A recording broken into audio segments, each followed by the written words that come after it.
नमस्कार, मैं हूं अंकुर और आप देख रहे हैं सत्य हिंदी। एक नजर डाल लेते हैं अब तक की सुर्खियों पर। कांग्रेस अध्यक्ष मल्लिकार्जुन खड़गे ने आज प्रेस कॉन्फ्रेंस कर सरकार से अडानी मामले पर सवाल पूछे। उन्होंने कहा कि उनको संसद में बोलने नहीं दिया जा रहा है। खड़गे ने कहा कि हम सरकार से सवाल पूछना चाहते हैं कि क्या अडानी घोटाले की जांच नहीं होनी चाहिए, क्या जेपीसी नहीं बिठानी चाहिए। ये नई प्रथा नहीं है, 3, 4, 5 बार संसद में ऐसा हुआ है। खड़गे ने कहा कि क्या इस बात पर चर्चा नहीं होनी चाहिए कि सार्वजनिक क्षेत्र के बैंकों ने अडानी के बिजनेस में पैसा लगाया है, इसमें जनता का पैसा लगा हुआ है, सरकार को अडानी का नाम लेने में क्या दिक्कत है। खड़गे ने इस दौरान पीएम मोदी पर अडानी ग्रुप ऑफ कंपनीज के एजेंट के रूप में काम करने का आरोप लगाया। कांग्रेस अध्यक्ष मल्लिकार्जुन खड़गे ने संसद में उनके द्वारा दिए गए भाषण के हिस्से को हटा दिए जाने को लेकर आज प्रेस कॉन्फ्रेंस में सवाल उठाए। उन्होंने कहा कि जिन मुद्दों पर हम उत्तर चाहते थे वो पीएम मोदी ने नहीं दिए। उन्होंने सिर्फ चुनावी भाषण की तरह छाती ठोक कर भाषण दिया। ठीक है, सबको आज़ादी है, लेकिन ऐसी आज़ादी हमको संसद में संविधान के तहत, कानून के तहत और नियमों के तहत मिलनी चाहिए। खड़गे ने कहा कि हमने जो भी कहा उसमें कुछ भी असंसदीय नहीं था, लेकिन उसको कार्यवाही के रिकॉर्ड से बाहर कर दिया गया। खड़गे ने कहा कि हम सिर्फ ये पूछना चाहते हैं कि अडानी जो घोटाले कर रहे हैं, उनके शेयर गिर रहे हैं, भारत के ही नहीं दुनिया के लोग परेशान हैं, उसके लिए हम जेपीसी जांच चाहते थे। क्या ये पूछना गुनाह है?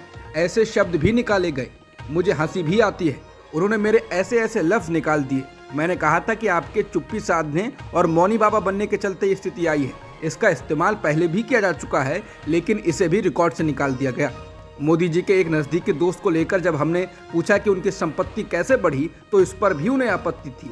हर बात पर वो कह रहे थे कि इसे प्रमाणित कीजिए। फिर जब कलंकित लोगों को मुआवजा देने पर पूछा तो इसे भी उन्होंने निकाल दिया।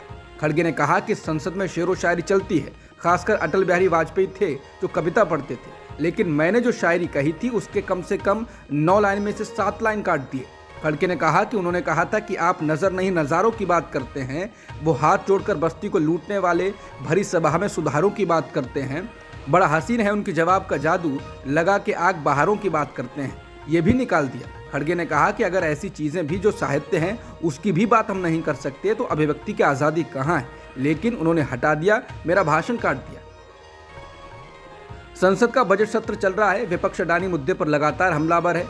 ये सत्र सरकार के लिए मुश्किल भरा रहा है। विपक्ष का विरोध इतना तीखा है कि प्रधानमंत्री जब राज्यसभा को संबोधित कर रहे थे तब विपक्ष उनके भाषण के दौरान पूरे समय नारेबाजी कर रहा था। अब उसी दिन के एक मसले पर कार्रवाई करते हुए राज्यसभा के सभापति जगदीप धनखड़ ने कांग्रेस सांसद रजनी अशोक राव पाटिल को राज्यसभा की शेष अवधि के लिए निलंबित कर दिया है। पाटिल का ये निलंबन संसदीय कदाचार के आरोप में किया गया है। उन पर आरोप है कि उन्होंने सदन की कार्यवाही का एक वीडियो ट्विटर पर शेयर किया था। उन पर यह कार्रवाई शुक्रवार को की गई। शेयर किए गए वीडियो में गुरुवार के दिन विपक्षी सांसद धन्यवाद प्रस्ताव पर प्रधानमंत्री मोदी का विरोध करते हुए देखे जा रहे हैं। राज्यसभा के सभापति और उपराष्ट्रपति जगदीप धनखड़ ने इस मामले पर गंभीरता से विचार करने के बाद पाटिल की इस हरकत को अवांछनीय गतिविधि कहा और उनको सदन के चालू सत्र की शेष अवधि के लिए निलंबित कर दिया। प्रधानमंत्री नरेंद्र मोदी ने शुक्रवार को दाऊदी बोहरा समुदाय की तारीफ करते हुए कहा कि समुदाय ने समय के साथ बदलाव और विकास की कसौटी पर खुद को हमेशा खरा साबित किया है। पीएम मोदी ने कहा कि मैं आपके परिवार का सदस्य हूं। मेरी एक शिकायत है कि आपने बार बार माननीय प्रधानमंत्री कहा है। मैं आपके परिवार का सदस्य हूं, ना मैं मुख्यमंत्री हूं ना प्रधानमंत्री हूं। मैं 4 पीढ़ियों से बोहरा समाज से जुड़ा हुआ हूं। उन्होंने कहा कि किसी समुदाय, समाज या संगठन की पहचान इस बात से होती है कि समय के अनुसार उसने अपनी प्रासंगिकता को कितना कायम रखा। समय के साथ परिवर्तन और विकास की इस कसौटी पर दाऊदी बोहरा समुदाय ने हमेशा खुद को साबित किया। आज अल-जामिया तुस सैफिया जैसे महत्वपूर्ण शिक्षण संस्थानों का विस्तार उसी का जीता जागता उदाहरण है। प्रधानमंत्री मोदी शुक्रवार को अल-जामिया तुस सैफिया अरबी अकादमी के मुंबई परिसर का उद्घाटन कर रहे थे। सुप्रीम कोर्ट ने शुक्रवार को बीबीसी की डॉक्यूमेंट्री विवाद पर बीबीसी पर प्रतिबंध लगाने की मांग वाली याचिका पर सुनवाई की। कोर्ट ने हिंदू सेना प्रमुख विष्णु गुप्ता की एक याचिका पर सुनवाई करते हुए कहा, यह पूरी तरह से गलत है और याचिका को खारिज कर दिया। याचिका में डॉक्यूमेंट्री को लेकर बीबीसी पर बैन लगाने की मांग की गई थी। याचिकाकर्ता विष्णु गुप्ता ने दावा किया था कि बीबीसी की डॉक्यूमेंट्री में भारत विरोधी स्टैंड लिया। डॉक्यूमेंट्री में गुजरात दंगों के लिए प्रधानमंत्री मोदी की आलोचना की गई थी। इसने भारत में सुर्खियां बटोरी। ये डॉक्यूमेंट्री आगे बढ़ रहे भारत के खिलाफ गहरी साजिश का नतीजा है, जो कि भारत और मोदी विरोधी साजिश का परिणाम है। जस्टिस संजीव खन्ना और एम सुंदरेश की बेंच ने याचिका पर विचार करने से इनकार कर दिया। बीबीसी की डॉक्यूमेंट्री से संबंधित 2 याचिकाएं कोर्ट में पेंडिंग थी। पहली बीबीसी पर प्रतिबंध की मांग वाली थी, दूसरी सोशल मीडिया पर लिंक हटाए जाने को लेकर प्रशांत भूषण, एन राम और महुआ मोइत्रा की याचिका थी। पिछले हफ्ते अदालत ने इस विषय पर 2 अन्य याचिकाओं पर सुनवाई की, जिसमें एक तृणमूल सांसद महुआ मोइत्रा, पत्रकार एन राम और अधिवक्ता प्रशांत भूषण द्वारा दायर की गई थी। इसमें सरकार से डॉक्यूमेंट्री का लिंक शेयर कर रहे ट्वीट्स को हटाने के अपने फैसले का रिकॉर्ड पेश करने को कहा था। इसके लिए सरकार को 3 हफ्ते का समय दिया गया था और मामले को अप्रैल के लिए स्थगित कर दिया गया था। अडानी हिंडनबर्ग के मुद्दे के मद्देनजर भारतीय निवेशकों की सुरक्षा के बारे में चिंता व्यक्त करते हुए सुप्रीम कोर्ट ने शुक्रवार को नियामक तंत्र यानी रेगुलेटरी फ्रेमवर्क में सुधार को लेकर केंद्र और सेबी के विचार मांगे हैं। भारत के मुख्य न्यायाधीश डी.वाई. चंद्रचूड़ की अध्यक्षता वाली बेंच ने रेगुलेटरी फ्रेमवर्क को मजबूत करने पर सुझाव देने के लिए एक समिति के गठन का भी प्रस्ताव दिया। बेंच 2 याचिकाओं पर सुनवाई कर रही थी, जिसमें अमेरिका स्थित short selling firm Hindenburg research की रिपोर्ट की जांच की मांग की गई थी, जिसमें अडानी ग्रुप पर स्टॉक हेरफेर और अकाउंटिंग धोखाधड़ी का आरोप लगाया गया था। इस दौरान सीजेआई चंद्रचूड़ ने सेबी की ओर से पेश भारत के सॉलिसिटर जनरल तुषार मेहता से कहा, यह सिर्फ एक खुला संवाद है, वो कोर्ट के सामने मामला लेकर आए हैं। चिंता की बात यह है कि हम भारतीय निवेशकों की सुरक्षा कैसे सुनिश्चित करें। सीजेआई ने कहा, हर कोई अब बाजार में है, बताया जा रहा है कि 10 लाख करोड़ से अधिक का नुकसान हुआ है। हम कैसे सुनिश्चित करें कि वो सुरक्षित है, हम ये कैसे सुनिश्चित करें कि भविष्य में ऐसा ना हो। बेंच को जवाब देते हुए सॉलिसिटर जनरल ने कहा कि बाजार नियामक सेबी स्थिति की बारीकी से निगरानी कर रहा है। शीर्ष अदालत ने दोनों जनहित याचिकाओं पर अगली सुनवाई के लिए 13 फरवरी की तारीख तय की है।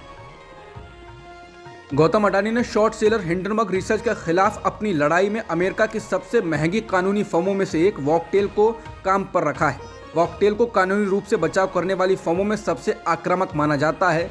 हाल में एलन मस्क ने इसी फर्म को ट्विटर सौदे के लिए काम पर रखा था। समझा जाता है कि अडानी ग्रुप कानूनी लड़ाई लड़कर अपने निवेशकों को समूह के स्वास्थ्य के बारे में आश्वस्त करना चाहता है। अडानी ग्रुप और वॉकटेल के बारे में फाइनेंशियल टाइम्स ने खबर दी है। इसकी एक रिपोर्ट के अनुसार अडानी समूह ने न्यूयॉर्क वॉकटेल, लिप्टन, रोसेन और कार्ड्स में वरिष्ठ वकीलों की सेवाएं ली हैं। ऐसा इसलिए कि यह समूह हिंडनबर्ग रिसर्च की रिपोर्ट से उभरे संकट को दूर करने के लिए जुट रहा है। हिंडनबर्ग की रिपोर्ट के बाद लगातार अडानी ग्रुप के लिए झटके देने वाली खबरें आ रही हैं। अब rating agency Moody's investor service ने कहा कि उसने अडानी समूह की 4 कंपनियों को लेकर अपनी राय में बदलाव किया है और अब इन कंपनियों का आउटलुक स्टेबल से नेगेटिव कर दिया गया है। समाचार एजेंसी रॉयटर्स की रिपोर्ट के अनुसार अडानी ग्रुप की 4 कंपनियां Adani green energy limited, Adani green energy restricted group, Adani transmission step up 1 limited और अडानी इलेक्ट्रिसिटी मुंबई लिमिटेड है।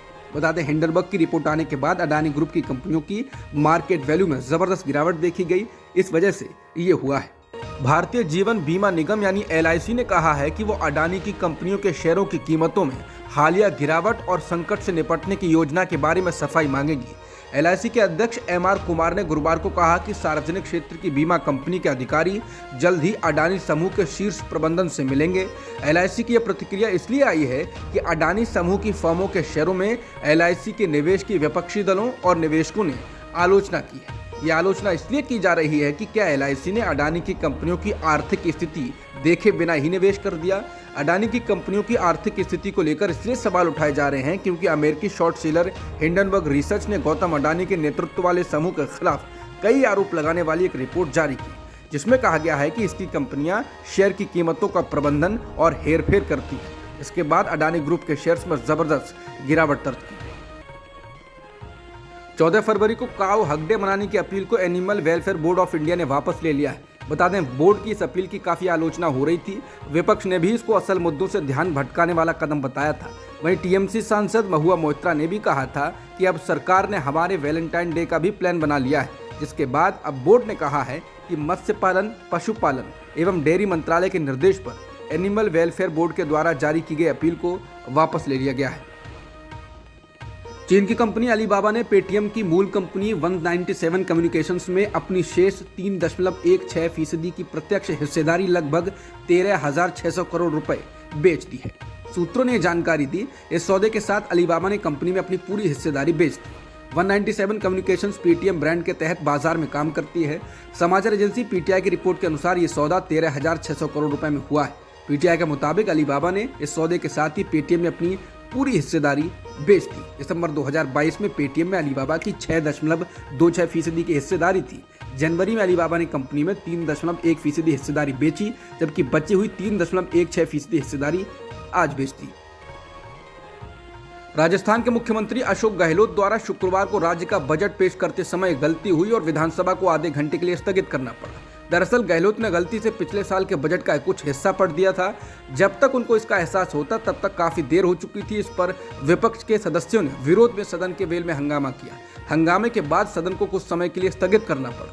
विपक्ष ने आरोप लगाया कि बजट लीक कर दिया गया है, लेकिन मुख्यमंत्री गहलोत ने इन आरोपों को खारिज कर दिया। बीजेपी ने कहा कि बजट तकनीकी रूप से लीक हो गया है। विधानसभा में विपक्ष के नेता गुलाबचंद कटारिया ने संवाददाताओं से बात करते हुए पूछा कि क्या बजट लीक हो गया है। उन्होंने कहा यह बजट नहीं पेश किया जा सकता है। एनडीटीवी की रिपोर्ट के अनुसार भाजपा विधायक प्रताप सिंह सिंघवी ने कहा, बजट की कॉपी मुख्यमंत्री के अलावा कोई और नहीं लाता है, लेकिन ये तो 4-5 हाथों से गुजरी है। बीजेपी विधायक ने मुख्यमंत्री से नया बजट लाने की मांग की। विपक्षी बीजेपी के आरोपों का जवाब सीएम अशोक गहलोत ने दिया। एएनआई की रिपोर्ट के अनुसार गहलोत ने कहा कि आप यानी विपक्ष केवल तभी इशारा कर सकते हैं जब मेरे हाथ में बजट में और सदन के सदस्यों को दी गई उसकी प्रतियों में लिखे में कोई अंतर हो। अगर गलती से मेरे बजट की कॉपी में एक पन्ना जुड़ गया तो फिर बजट लीक होने की बात कैसे उठती है। सुप्रीम कोर्ट में 2 और जजों की नियुक्ति को सरकार ने मंजूरी दे दी है। इस बाबत कानून मंत्री किरेन रिजिजू ने ट्वीट कर जानकारी दी। उन्होंने बताया कि इलाहाबाद हाई कोर्ट के चीफ जस्टिस राजेश बिंदल और गुजरात हाई कोर्ट के चीफ जस्टिस अरविंद कुमार को सुप्रीम कोर्ट में नियुक्ति को मंजूरी दी गई है। 2 नए जजों की नियुक्ति के साथ सुप्रीम कोर्ट में स्वीकृत जजों की संख्या 34 के साथ पूरी हो गई है। नए जजों की नियुक्ति के साथ ही अब सुप्रीम कोर्ट फुल बेंच के साथ काम करेगी। सुप्रीम कोर्ट काफी समय से जजों की कमी से जूझ रहा था, इस कारण उस पर काम का दबाव बढ़ता जा रहा था। कोर्ट कई बार नए जजों की नियुक्ति की बात सरकार से कहता रहा है। आज यूपी इन्वेस्टर समिट के उद्घाटन समारोह में पीएम नरेंद्र मोदी ने संबोधन दिया और यूपी में निवेश की संभावनाओं पर बात की। पीएम ने कहा कि एक तरफ डबल इंजन सरकार का इरादा और दूसरी तरफ संभावनाओं से भरा उत्तर प्रदेश, इससे बेहतर साझेदारी हो ही नहीं सकती। सरकार आज बुनियादी ढांचे पर रिकॉर्ड खर्च कर रही है और हर वर्ष इसको हम बढ़ा रहे हैं। आपके लिए बुनियादी ढांचे में निवेश के नए मौके बन रहे हैं। स्वास्थ्य शिक्षा में भी निवेश के अनेक अवसर हैं। बहुत जल्द यूपी देश के उस इकलौते राज्य के तौर पर जाना जाएगा जहां 5 अंतर्राष्ट्रीय हवाई अड्डे हैं। डेडिकेटेड फ्रेट कॉरिडोर से यूपी सीधे समुद्र के रास्ते गुजरात से जुड़ेगा। पीएम ने कहा, आज उत्तर प्रदेश की पहचान बेहतर कानून व्यवस्था, शांति और स्थिरता से है। उत्तर प्रदेश के इंफ्रास्ट्रक्चर की पहल के परिणाम नजर आ रहे हैं। ट्विटर ने भारत में ट्विटर ब्लू की शुरुआत कर दी है। इस सर्विस का इस्तेमाल करने वाले यूजर्स को अब 650 रुपये हर महीने का भुगतान करना होगा। बता दें, एलन मस्क ने ट्विटर को खरीदने के बाद ही इसकी ब्लू टिक सेवा के बदले में पैसे चार्ज करने का ऐलान किया था। ट्विटर ने अपनी ब्लू टिक सर्विस को रीलॉन्च किया है। उसने वैश्विक स्तर पर 3 तरह के टिक्स लॉन्च किए हैं। इनमें सरकारी संस्थाओं के लिए ग्रे कलर, व्यक्तियों के लिए ब्लू और व्यापारिक प्रतिष्ठानों के लिए गोल्डन कलर के टिक शामिल हैं। इसके तहत अब भारत में ट्विटर की ब्लू टिक सेवा का इस्तेमाल करने पर हर महीने 650 रुपये खर्च करने होंगे। इस लिहाज से हर साल 7,800 रुपये खर्च करने होंगे। हालांकि ब्लू टिक का वार्षिक प्लान लेने पर 12% की छूट के साथ ये प्लान 6,800 रुपये में मिल सकता है। अमेरिका की सीनेट की विदेश मामलों की समिति की एक रिपोर्ट में कहा गया है कि बाइडेन प्रशासन को रूस के साथ भारत के संबंधों और इसके लोकतांत्रिक मूल्यों और संस्थानों के गिरते रुझान को संबोधित करने की जरूरत है, क्योंकि अमेरिका रणनीतिक रूप से महत्वपूर्ण हिंद प्रशांत क्षेत्र में ध्यान केंद्रित कर रहा है। इसके साथ ही डेमोक्रेटिक पार्टी द्वारा जारी रिपोर्ट में एक मजबूत और लोकतांत्रिक भारत का समर्थन करने का आह्वान भी किया गया है, क्योंकि चीन इलाके में अपनी ताकत का प्रदर्शन करता है।